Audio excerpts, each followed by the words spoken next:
Welcome to this special webinar on the upcoming Sarawak state elections. So this time I'd like to concentrate on the Chinese vote in the Sarawak state election. Very often people don't talk a lot about the Chinese vote, but I think the Chinese vote in the upcoming 2021 Sarawak state election is extremely important. So today's discussion is hosted by ROSE, Rise of Social Efforts, an NGO that promotes political education and voting in Sarawak. So before we start, I'd like to introduce today's participant and speaker. The first one is Desmond Kho. Desmond is a lawyer running his own firm, Kho and Partners. Initially, he was with PKR from 2016 to 2019, and he's very proud of the fact that he was kicked out of PKR. He's now currently with Parti Sarawak Bersatu. Secondly, I want to introduce my very old friend, Datuk Yong. Yong has been a long-term chairperson of the SUPP Kuching branch. She has a long and distinguished career at SUPP. She was the Wanita Chief. She was the political secretary to the Chief Minister of Sarawak, and she also served one term as the Adun of Sarawak. Our third participant is Michael Kong. Michael is a law graduate from University of Tasmania, which means he is a very good lawyer. He's currently working for Mr. Chong Brothers, and he's also a special assistant to the chairman of DAP Sarawak. And my final guest this afternoon is another old friend, Dominique Ng, who's also a lawyer. He's the former president of Sarawak Association for People's Aspiration, SAPA. He was formerly with DAP. Formerly, he was the PKR Adun for Pandungan, and he's currently PKR Leadership Council for Sarawak. So to start off, sorry? James, I'm not the ex-president, I'm the current president of SAPA. Oh, sorry. I thought you had to give it up when you joined the political party. So I do apologize. You're the president of SAPA. Yep. Yes. Okay, thank you. So some basic information before we start. Obviously, Sarawak's Chinese population is approximately 23%. 20 or 30 years ago, it was slightly higher. And the Chinese will basically decide up to 19 seats where the Chinese voters will have a significant impact on the seats. So that's about 23% of all the seats in Sarawak. So for the initial period from 1963 to 1971, the Chinese party was essentially the SUPP, Sarawak United People's Party, Sarawak's oldest political party, and the Sarawak Chinese Association, which doesn't exist anymore. But even at that time, there was significant Chinese political participation in the Sarawak National Party. And Sarawak National Party, as you know, doesn't exist anymore as well. So since the late 1970s, Chinese political support has sort of swung between two pendulums, between the SUPP on the one hand, and also the Democratic Action Party, which was brought into Sarawak in the mid-1970s. If you look at Sarawak politics at a deeper level among the Chinese, there's what they call it intense competition between the Kuching Chinese versus the Zhejiang Chinese, or what they call the Fuzhou Triangle. So there's an element of dialect competition within the Chinese community. And of course, it goes without saying that the Chinese voters dominate in all the Sarawak urban constituencies. Now, one of the interesting things about the Chinese community in Sarawak compared to the Chinese in other parts of Malaysia is that for a very long time, the Chinese community in Sarawak always felt that politically at least, they were superior to the other Chinese community at the rest of Malaysia, especially when they compare themselves to Malaya. So when we talk about being in a better position politically, they talk about things like getting funding for the Chinese schools, things like Chinese wordings for road signs. And also recently, they like to say that, we Chinese are a lot better because the state government has recognized UEC for entry into state civil service jobs. So there's enough of me yakking away. So I would like to introduce the speakers and basically ask them to speak to 5 to 7 minutes initially. And all of them will be talking about these questions that I set to them before today's webinar. So basically what I want to ask them is something that's very simple. And it is how they define the core political interests of the Chinese community. Secondly, the Chinese community said they are better politically compared to the Chinese in other parts of Malaysia. Do they agree with this statement? And do the Chinese face political marginalization? Because the Chinese in other parts of Malaysia claim that, they're always marginalized. And of course, most importantly, what are the likely key issues for the Chinese community in the upcoming Sarawak general election? So perhaps, can I get Dominique to start off first? Dominique? Oh, I thought I'm going to be the last. Okay, no problem. Thanks, James, for the short introduction.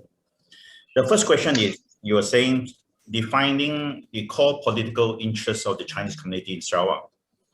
Now, certainly, right at the very top is our right to education, especially to affordable higher education. This goes for the average Chinese. Education is always the most important issue for every Chinese family. And especially the core political interest would be that of Chinese education.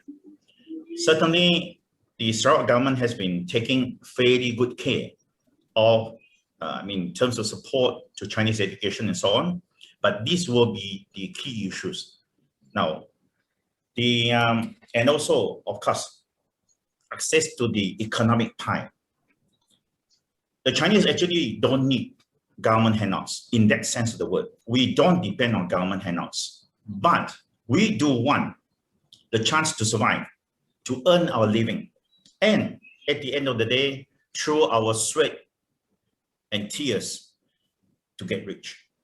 Certainly not by corruption. We are only talking about the chance to survive, to earn the decent living, and thereafter to get rich if we have the opportunity and so on, capacity. Now, as to question number 2 and number 3, Sarawak Chinese are better politically compared to those in Malaya. Do we have, it is also intimately connected with the third question, a place at the top table. In a way, yes, certainly we are able to be rated. We all know in Sarawak, this is an open secret.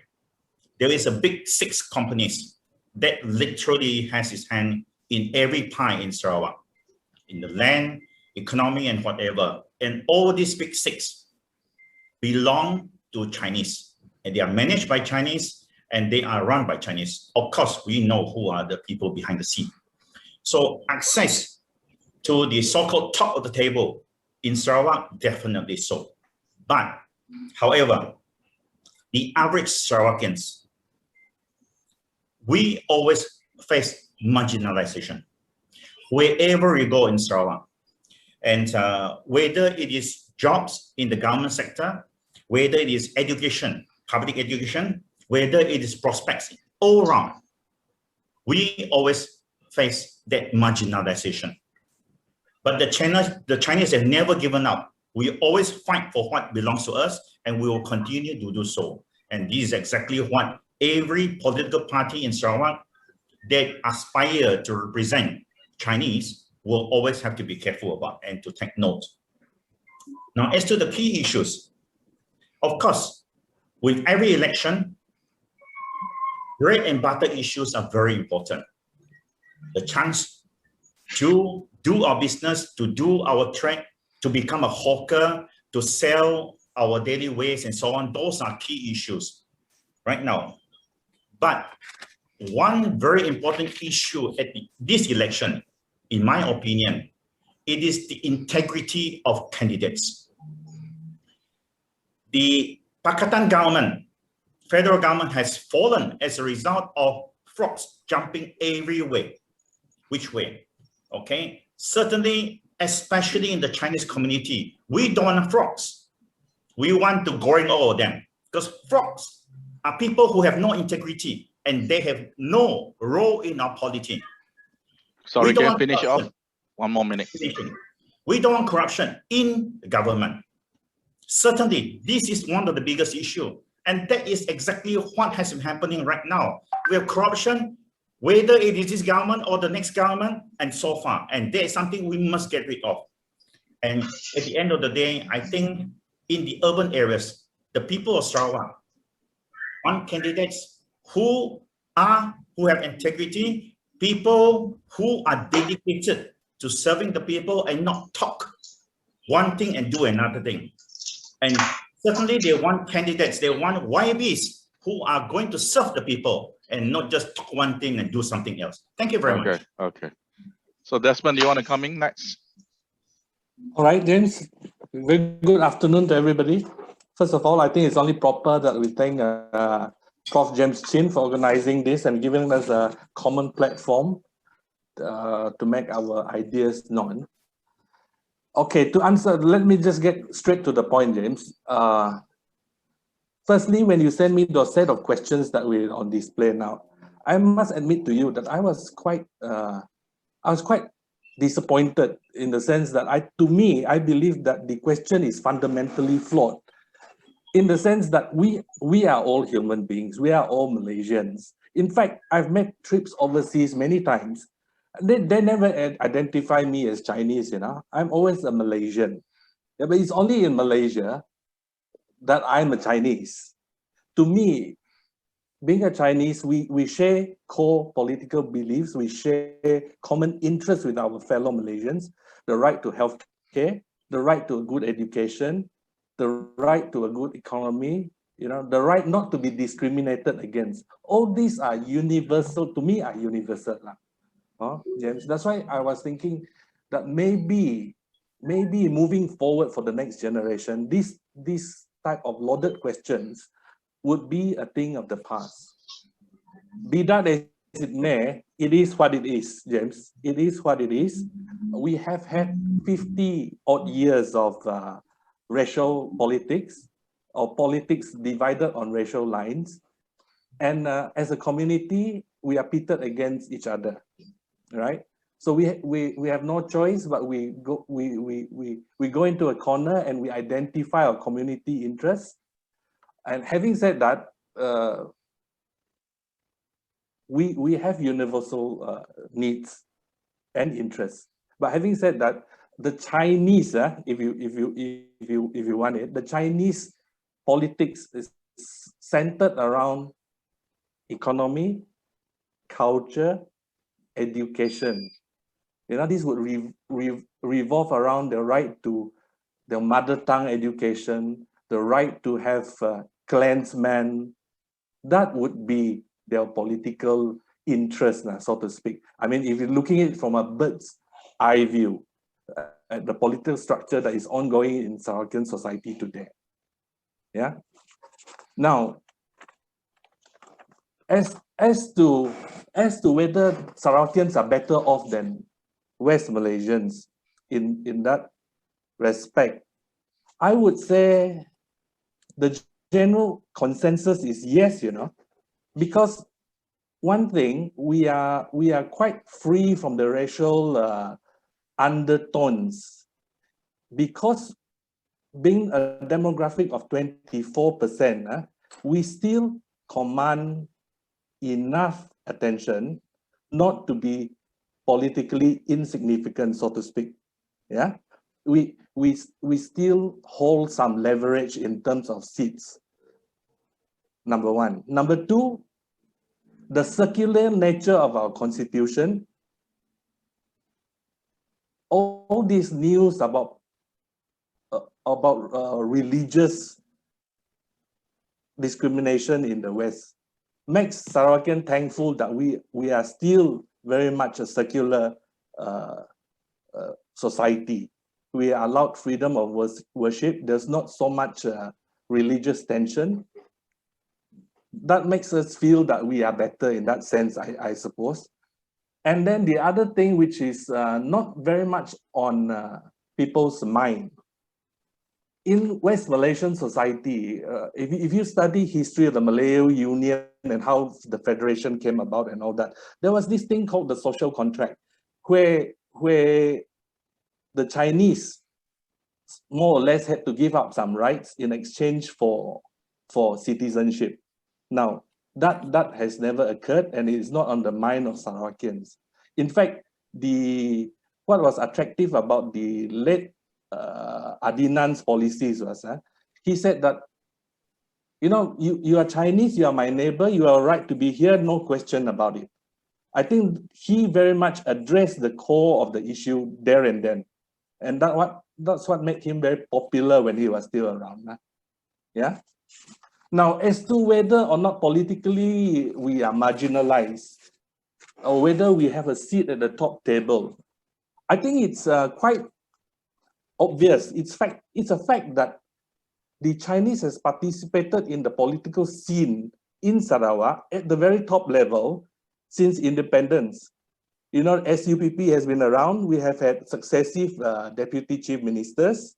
Yeah, we even played a part in selecting the Thai government during the Ming Court incident, and we're politically dominant under that umbrella for many years. Yeah, and I also believe that our fellow Sarawakians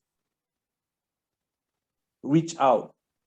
Yeah, like for example, lately, the last 5 to 10 years, SUPP has been losing ground, and yet the GPS government has tried to accommodate them by putting figures into cabinet, which is not reflective of the actual representation at the electoral level. Yeah, what SUPP has done with this trust is another matter altogether, or whether the electorate actually agrees with this is another matter altogether. I believe in that respect, the election results speak for themselves now, James. Yeah. Now, as to the key issues in the next election, I strongly believe that the late Adnan had his finger on the pulse of Sarawakian society, especially the Chinese. You know, he was talking about the UTC. Yeah, he was talking about meritocracy in the civil service. He was talking about freedom of worship. You know, he was saying that things like which resonate with the people, that no matter which God you worship, you are free to use the word Allah. You know, that sort of thinking.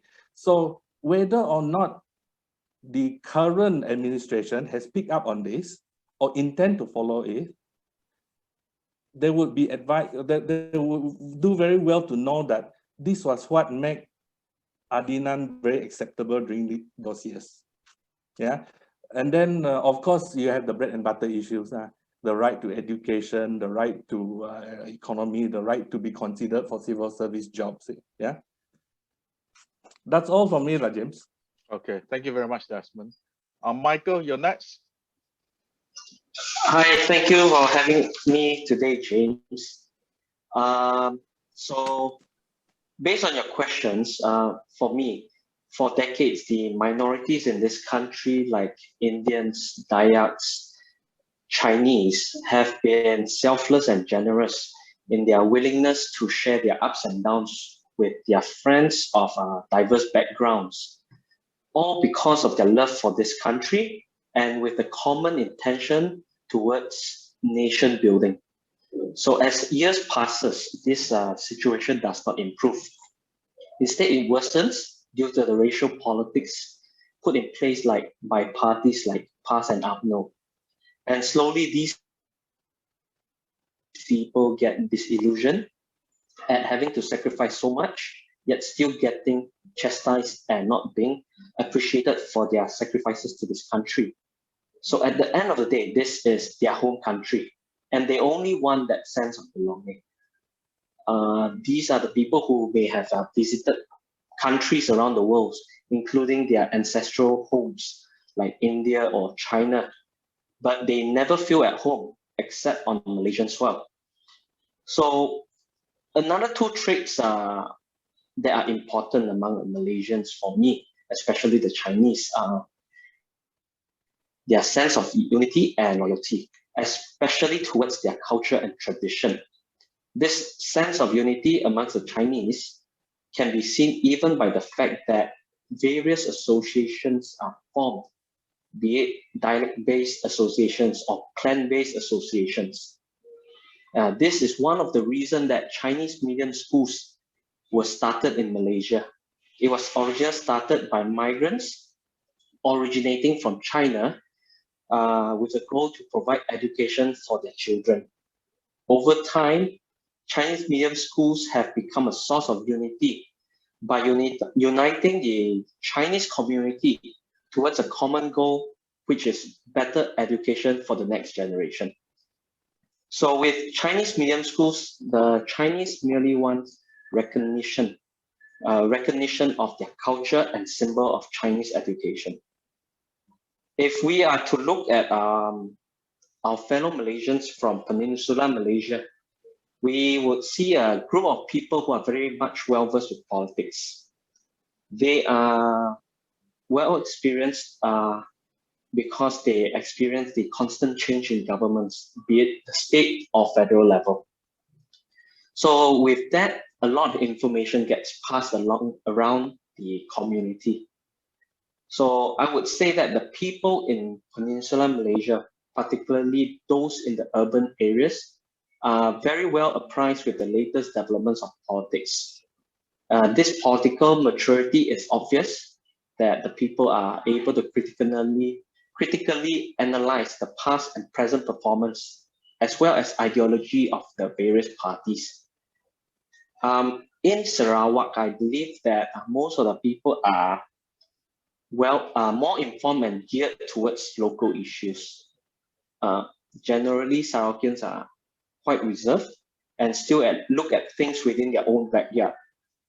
That is why I believe recently Sarawak rights and autonomy has slowly caught the attention of many over the past years, despite many not realizing what it really means and the implications if we act irrationally as what some populist parties are trying to promote these days. When I talked about local issues, I also do not mean matters affecting Sarawak as a whole. There are also issues concerning basic fundamentals such as poor infrastructure. Many still lack the understanding of the roles of the local government and the state government in this.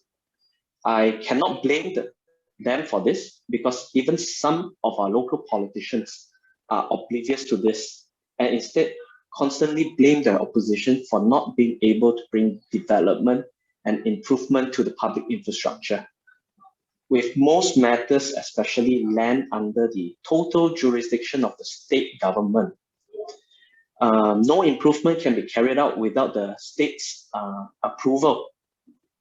Unfortunately, more often than not, the local politicians from the ruling coalition together with the state government has managed to capitalize on the local press to propagate and sway public opinion on such matters. As for the political marginalization, I believe that races like Indians, the Dayaks, and Chinese are being marginalized by the current GPS leadership. We have data to support our contention, but since today's topic is on the Chinese community, I will not take too much time to dwell on the other races first. We just take a look at the numbers of the ministers and the assistant ministers within the GPS. On the surface, it seems that we have good Chinese representation with 2 out of 11 ministers being Chinese. However, if we look at the assistant ministers, the figures are appalling, James. We only have 1 Chinese assistant minister, whereas there are 17 non-Chinese assistant ministers. If we look at the portfolios of the 2 state ministers, they are only put in charge of 1 ministry each, whereas the other 9 are put in charge of 19 ministries between themselves. With that, 2 out of 15 ministries, it's only about 13% of Chinese representation in the total ministries. Again, I know today's topic is about the Chinese community, but I have to stress that this marginalization is not only confined to the Chinese. The Dayaks comprise over 40% of the Sarawak population, but constantly have been marginalized, be it for positions in the Sarawak State Cabinet or posts in the civil service or GLCs. Their people are displaced from their motherland and more often than not deprived of the opportunity to seek justice in the court of law. So yes, GPS under PBB is taking the other races like Dayaks and Chinese for a ride. As confirmed by Datuk Sri Wong Soon Kho recently, even he could not do much during his tenure as second finance minister, as he had to toe PBB's line. As for the last question on the key issues, most Chinese community resides in the urban and suburban areas. So naturally, issues such as efficiency of the government and the local councils in resolving their complaints or even basic infrastructure will be key. Why we say this is frequently we hear the government boasting that they have 30 billion in reserves, which recently has dropped to about 24 billion. Yet at the same time, we do not see them spending on absolutely necessary items such as drainage and public roads. Take, for example, Stumping Resettlement Scheme or Jalan Setakan 7 Mile. These areas are flood prone when there's a high tide coupled with persistent rain. Many homes get affected by the flooding through destruction of properties and inconvenience of having to clean up sometimes few times in a day for days in a row.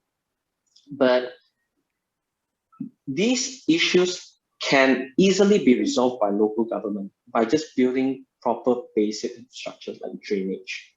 However, when requests come along, common excuse are always that they have no money.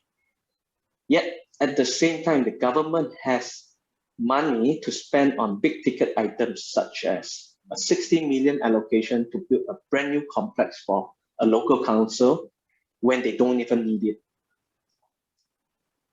So we come back again to your question. In light of the current COVID-19 situation, I believe issues such as the economy and the jobs will become a key issue as well.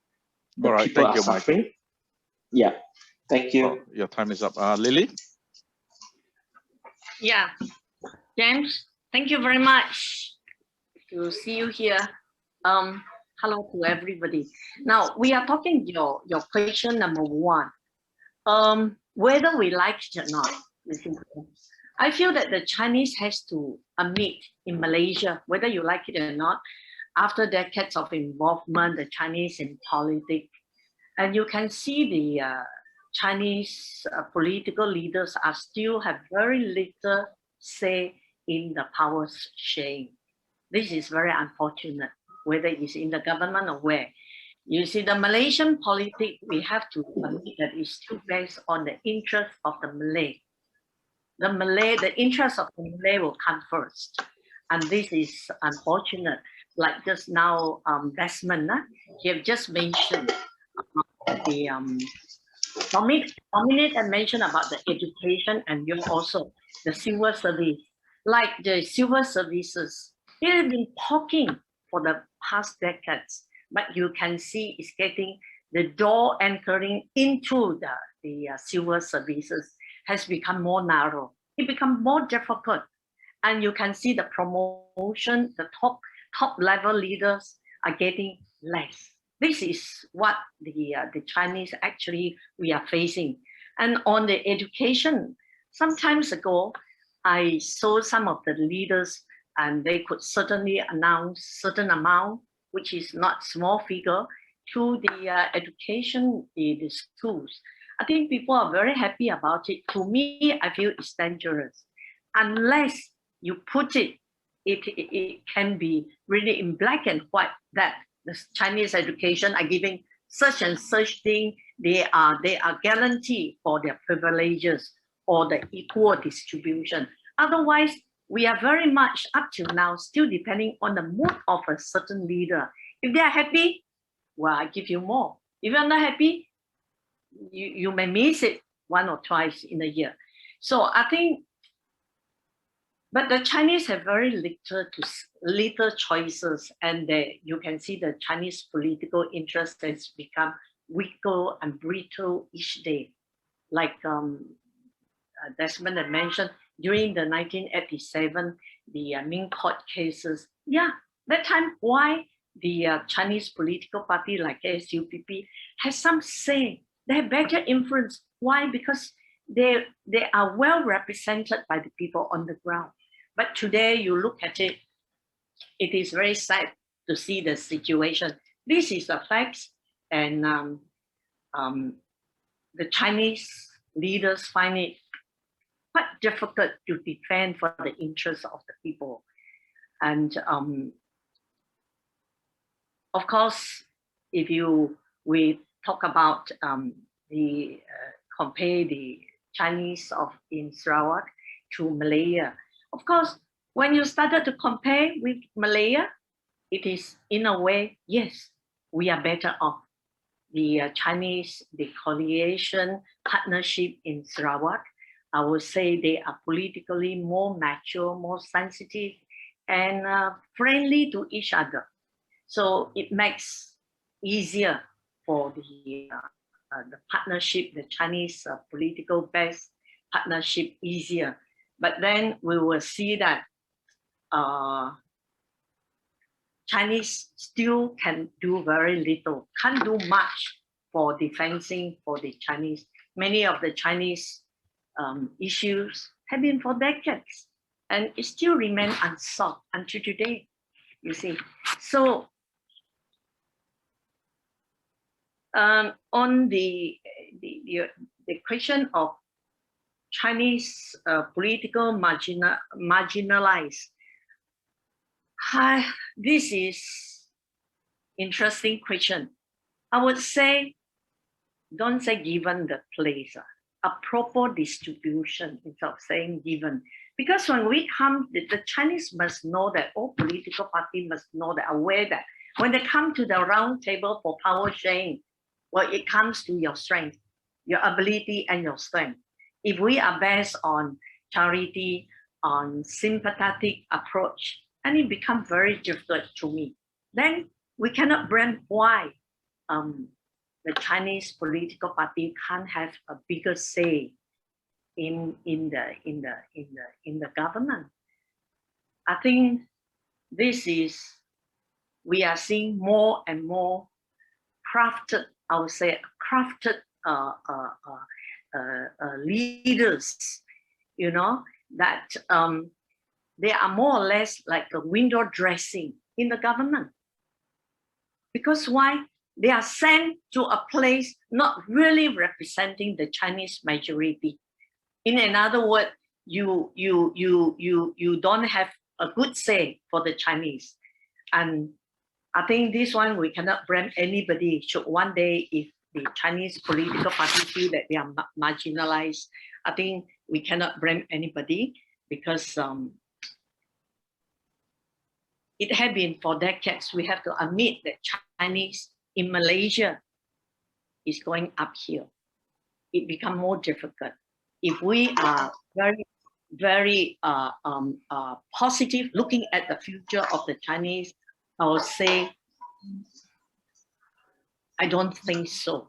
You know, on the issues that that will be affecting the Chinese in the coming state election, number one, I think this controversy over the continuing delay of the parliament meeting, many have asked why they allow 100 or more gathering, but they block a 222 MPs meeting in the parliament, which is not convincing. Number two, I think during this COVID period, you can see generally the Chinese who are doing business in the urban, they are getting very sensitive, easily irritated and very angry, because they are fighting, they are struggling very hard to earn more money, but there's no business for them.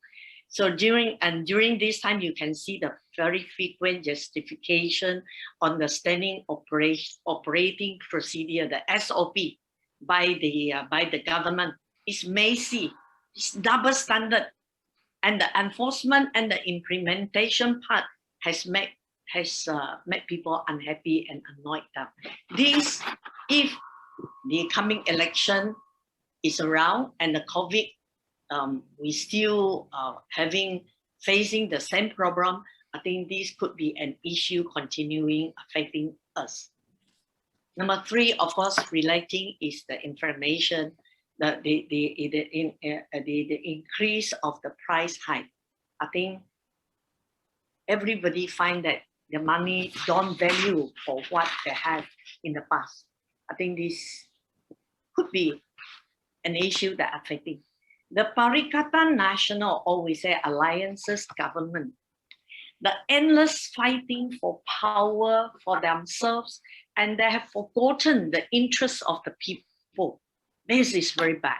People are suffering, struggling.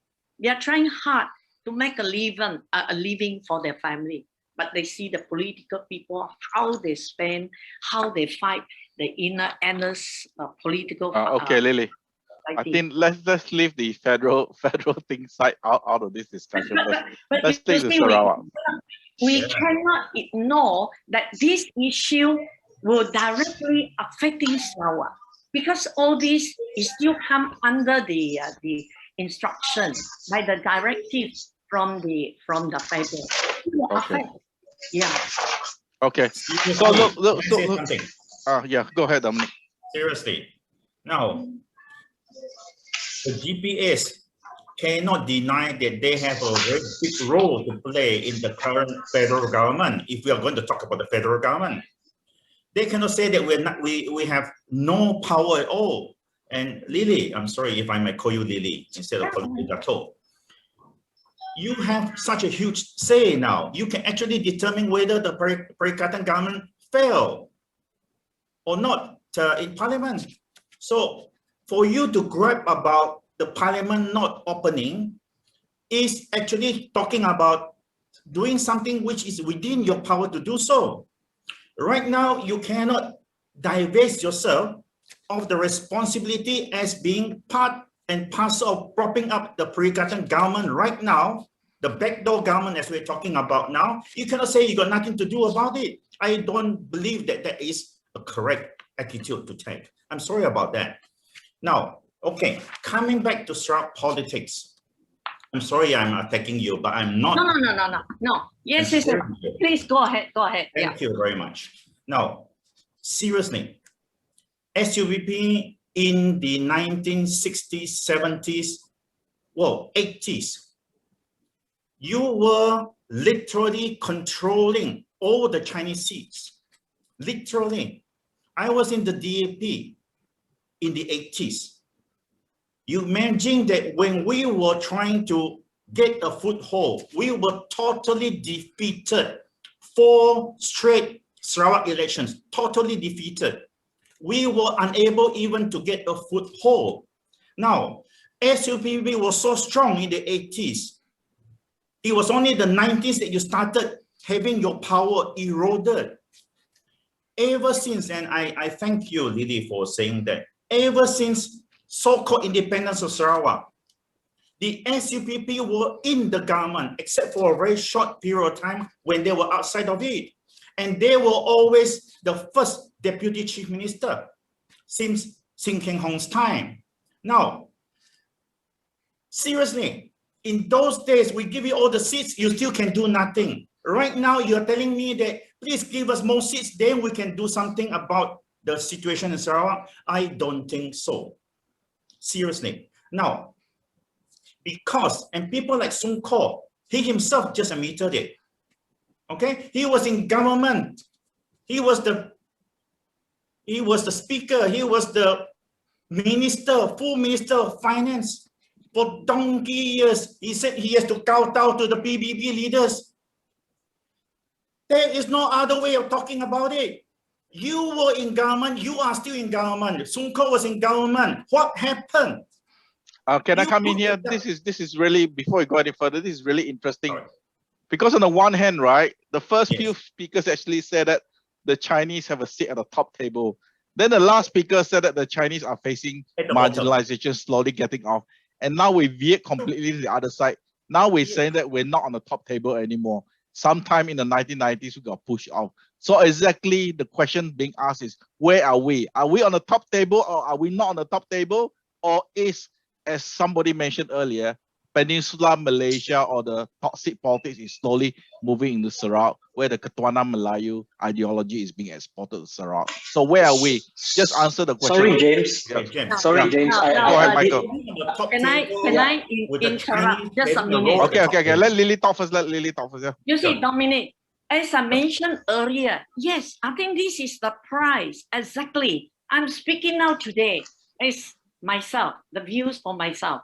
Exactly the price of the Chinese political party who actually were very influential during the 80s and 90s. Why it is now eroded? Well, like I mentioned a few points just now, you cannot blame anybody because we will, like you say in the GPS, the government now backing the Perikatan National. Well, this is something that I think the GPS or the Chinese political party in the GPS has to take it up and debate it in the party. You see, but it was never. Of course, this is internal, which I do not like to mention that today. But to answer your question, your point just now, I totally agree with you. Yes, the Chinese political power is actually going downhill. Why? I already mentioned you blame nobody because you are not, you can't actually defend the interests of the Chinese. Okay, okay. Okay, yeah. Thank you, Lily. Michael, you want to say something? Please keep it short. Yeah, no, James, I just wanted to clarify. Just now, I did say that the Chinese are not on the top end of the spectrum in Sarawak. I did agree that it is the Chinese have constantly been marginalized, especially by GPS under the strong under the leadership of Abang Jo and PBB. That till today, that is why SUPP has lost its command and support within the Chinese community. And the Chinese are very upset about the way the SUPP has been treated and the way that SUPP themselves have not been able to speak up for the Chinese community. Yeah. And that's why I believe we are marginalized. Okay. Desmond, you want to say something? Yes, please, James. Thank you so much, James. Can I just 3 minutes? Yeah, back to the point. Yeah, when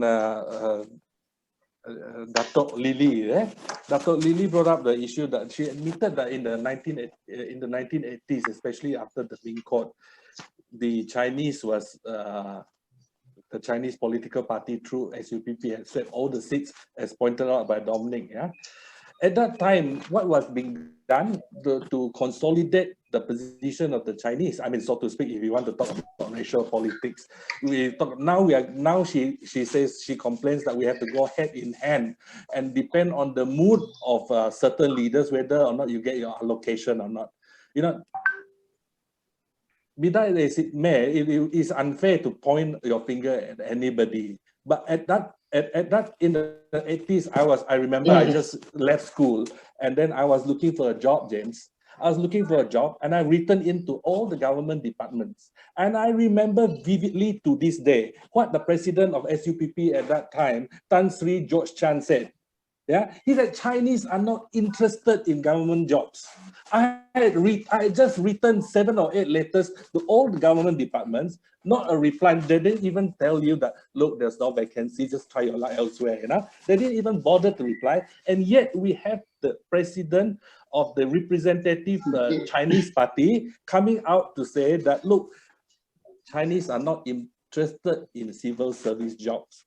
Now, as a school leaver with no influence, with no kang tao or no cables, I was so disappointed. Is this the quality of people who are representing us, James? But now that's all in the past. We don't put our finger on anybody.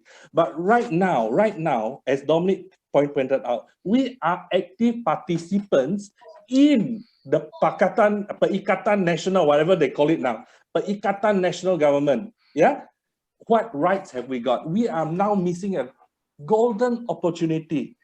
Yeah, the last 2 years we have seen GPS talk about MA63, how we have been marginalized, what the development, we are so backwards, and yet today they are eating at the same table, yeah, glorifying themselves over the term wilaya.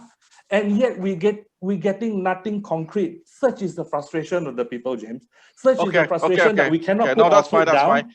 If you said that the Chinese are marginalized, because earlier on, 2 of you also spoke about the fact that that we should basically look at the wider context of Sarawak politics. And it's not only the Chinese, but the Dayaks, the Bidayu, the Orang Ulu, all of them are also claiming to be marginalized.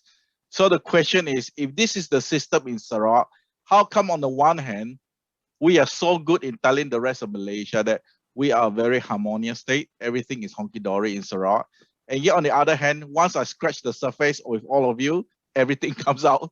So which is it? Is Sarawak the so-called perfect state in Malaysia where perhaps the West Malaysians to learn from us, or there's actually nothing to learn from us? It's just that we are better at hiding our flaws. James, can I just make one more point, please? Yes. Yeah, I mean, if for at all we cannot do anything, what's the point of continuing to be part of this Perikatan Nasional? Be a gentleman, do as what Datuk Sri Wong Soon Kho did. Give up all your positions and stand out for the people. Do the right thing, be a man. James, Okay, Dominic. Human, that's one. Let me. You must know they are all human. Sorry. They are all human. They are all human. You see, how many Interesting. will want to sacrifice all the benefits? Even now, the UMNO in the Perikatan government. Now, no matter how the party wants, you see, they will want to give out or not. Well, I would say they are all human, put it this way. I agree with you that SUPP did not perform well. That's why you can see the ups and downs.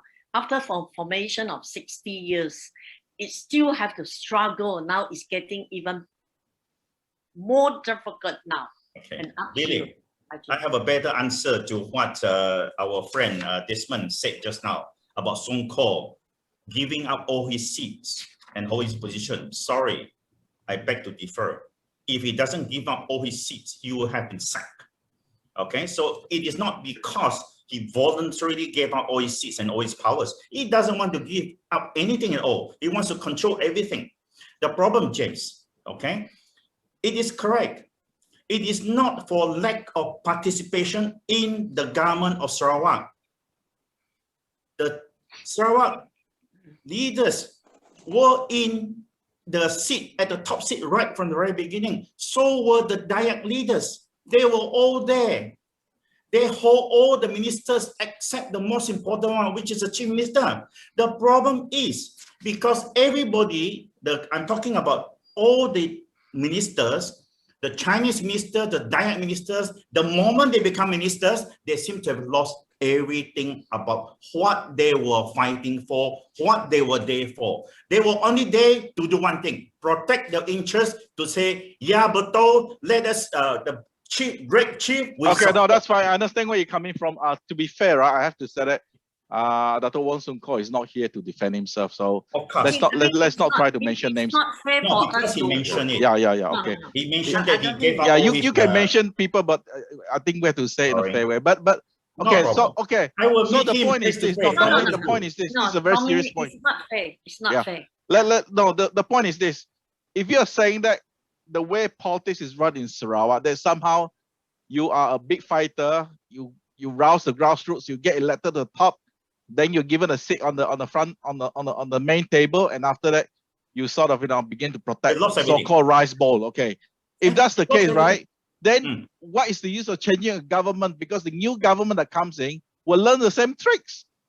No, James, okay, I must beg to differ.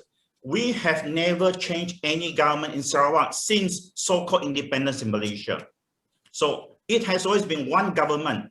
Before the earlier Sarawak Alliance, it was without the SUPP. But since then, it became the Barisan Nasional. It was always with the SUPP inside that. Now, today we are restricted to the Chinese voters and the Chinese electorate. That's why we talk about Chinese. And all along, we call ourselves at the top table, except that the top table, the people at the top table will never do anything for the people at the bottom of the table. The Chinese were represented. So you are lumping the Chinese political leaders at the top table for behaving like the leaders of the other communities. They also didn't do anything. I would say, with my conscience very clear. Okay? Don't worry about your conscience. Let's stick to the topic.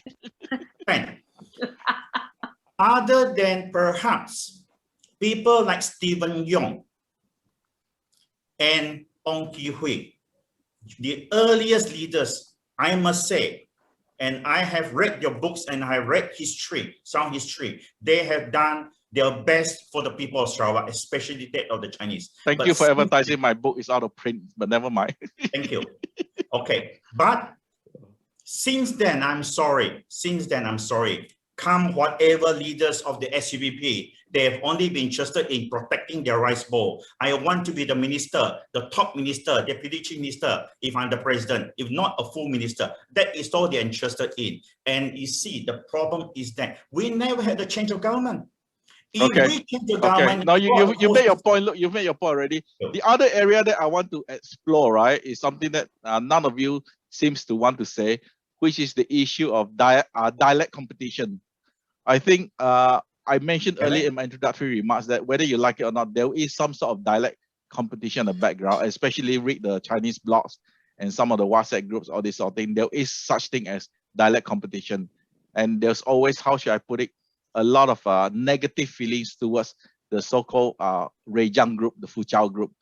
They are seen as too wealthy, too rich. And Dominic, you mentioned about the six major players. If you were to break it down, dialect group, they all belong to the Rejang group.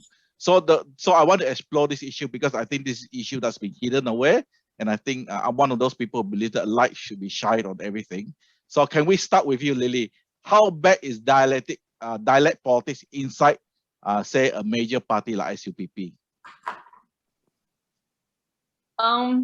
It has been all this while talking about it. Of course, SUPP will not welcome this idea because when you are working together, there must be certain understanding where they should belong to. I think there's nothing wrong for objecting it actually, and you can see a direct candidates or politics that come in, whom they are representing.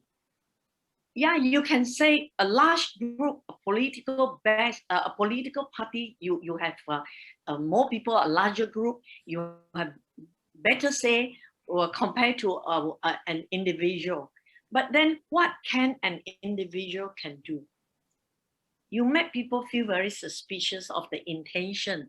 Why don't? Of course, he may say that, well, I'm not confident in any of the political party. I'll come out as a hero. I'll stand. Now, how much you can do? Tell me. Okay. Desmond, do you want to say something about the dialect politics in Sarawak among the Chinese?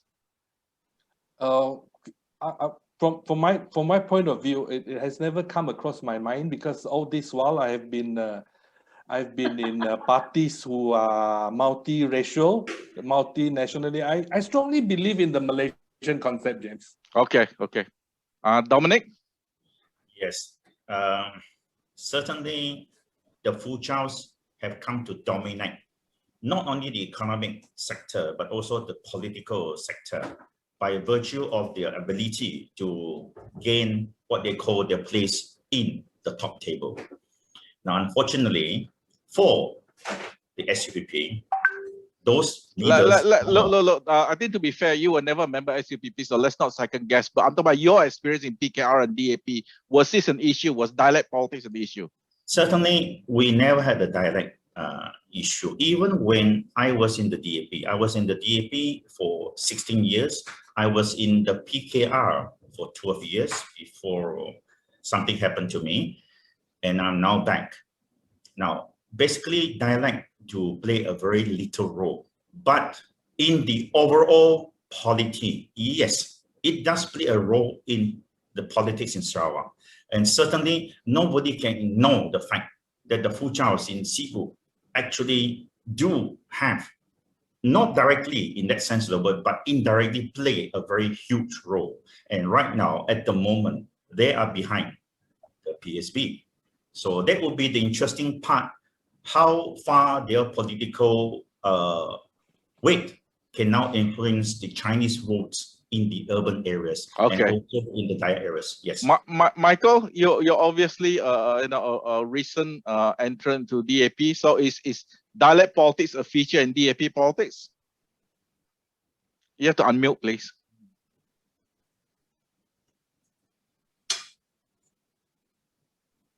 Unmute, not the video. No, unjoin. Yeah. Okay. Go ahead. All right. Sorry. Go I ahead. didn't realize I was muted.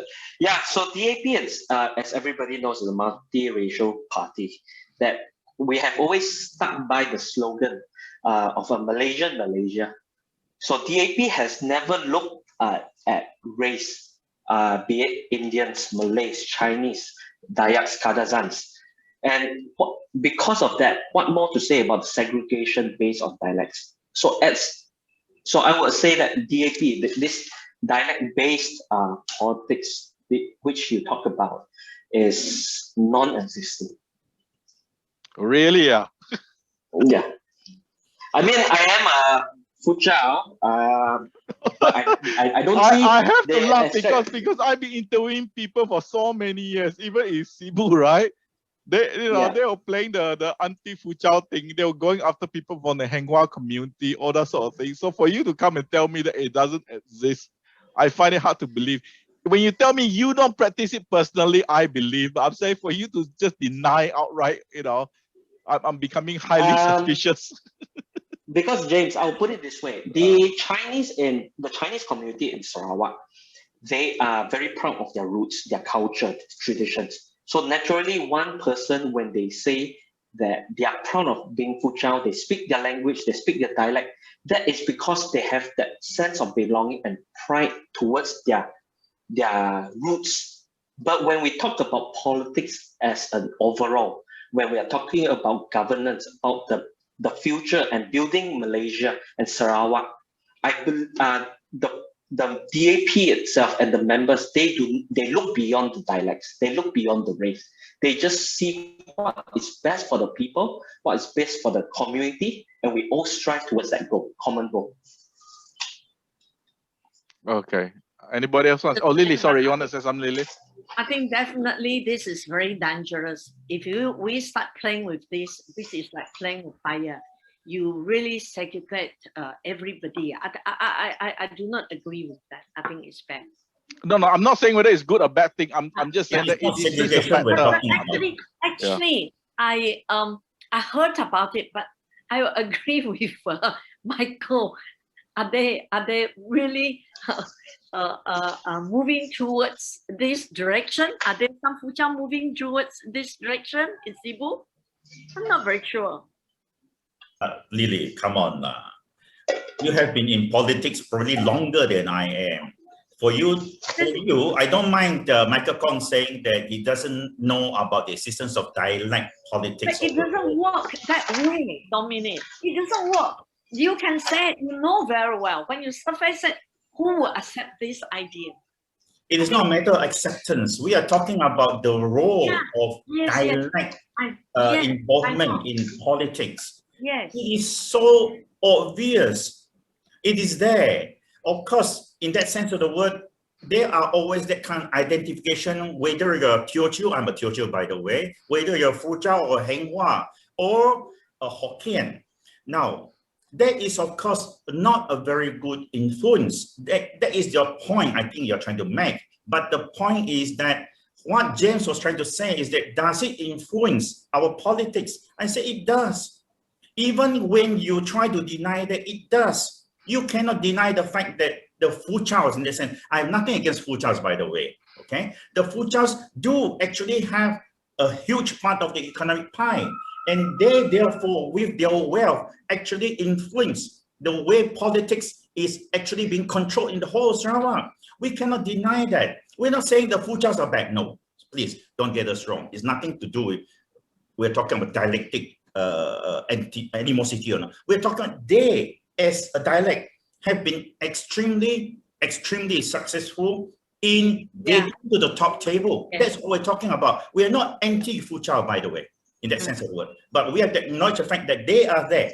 And they got there by what means, it is up to you to make a decision. But even among Kuching itself, there's always been this divide between the Hokkiens and the Hakkas.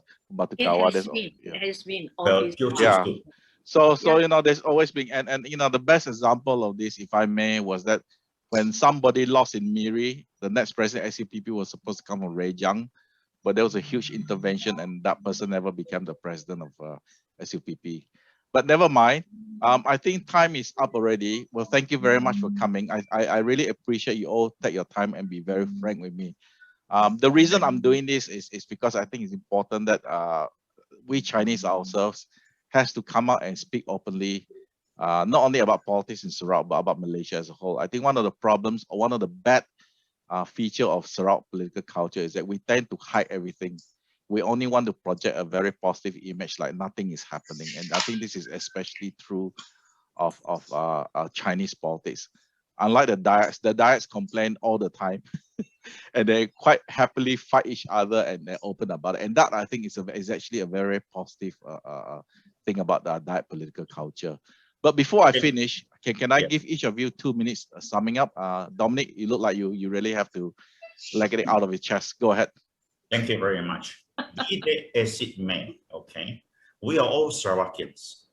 And for the last 20 years of my life, I spent it among the natives of Sarawak in the sense of fighting for them, especially in NCR, and actually defending them right all the way to the kampongs from the ravages of NCR being taken away by part of the big six. Now, what is most important thing is that the Chinese in Sarawak must never continue to see themselves as Chinese. They must be able to see themselves as Sarawakians, anak Sarawak, before we can actually be fully accepted by the rest of the other communities in Sarawak. We're talking about Sarawak. So there are issues about the native of Sarawak, because to them, the Chinese are always tauques, the big tycoons, the people who own all the shops. They will never accept Chinese until we are able to be able to work with them, identify with the natives of Sarawak as a community and togetherness.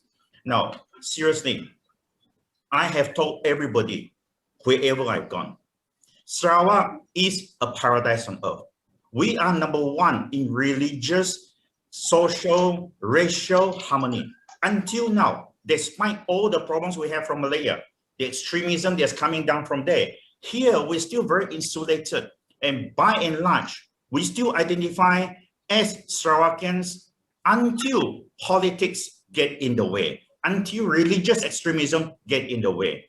So in that sense of the word, it is about time that the Chinese in Sarawak sit up and understand that we are going to be here our entire life. Our generations to come will always be here.